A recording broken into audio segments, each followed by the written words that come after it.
வாழ்க வையகம், வாழ்க வையகம், வாழ்க வளமுடன். குரு வாழ்க, குருவே துணை. அருட்பெரும் ஜோதி, அருட்பெரும் ஜோதி, தனிப்பெருங் கருணை, அருட்பெரும் ஜோதி. எல்லா உயிர்களும் இன்புற்று வாழ்க, வள்ளல் மலரடி வாழ்க வாழ்க. வாழ்க வளமுடன். ஆன்மநேய அன்பர்கள் அனைவருக்கும் என் அன்பான வணக்கத்தை தெரிவித்துக் கொள்கிறேன். இன்று நாம் இன்பத்துப் பாலில் நெஞ்சொடு கிளத்தல் என்ற அதிகாரத்தில் உள்ள 3வது குறளுக்கு சன்மார்க்க விளக்கம் காண இருக்கின்றோம். வாருங்கள் அன்பர்களே.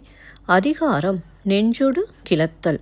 குறள் 1243.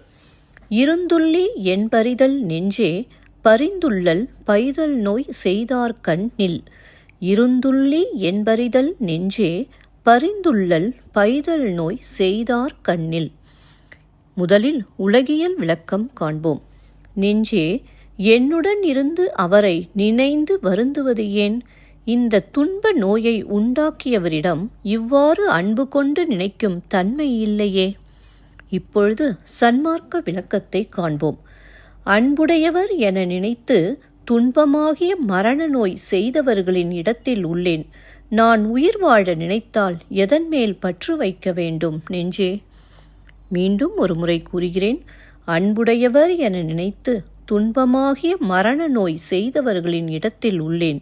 நான் உயிர் வாழ நினைத்தால் எதன் மேல் பற்று வைக்க வேண்டும் நெஞ்சே? நன்றி அன்பர்களே. மீண்டும் அடுத்த பதிவில் உங்களை சந்திக்கும் வரை உங்களிடமிருந்து விடைபெறுவது திருமதி பாரதி சேகர். வாழ்க வளமுடன்.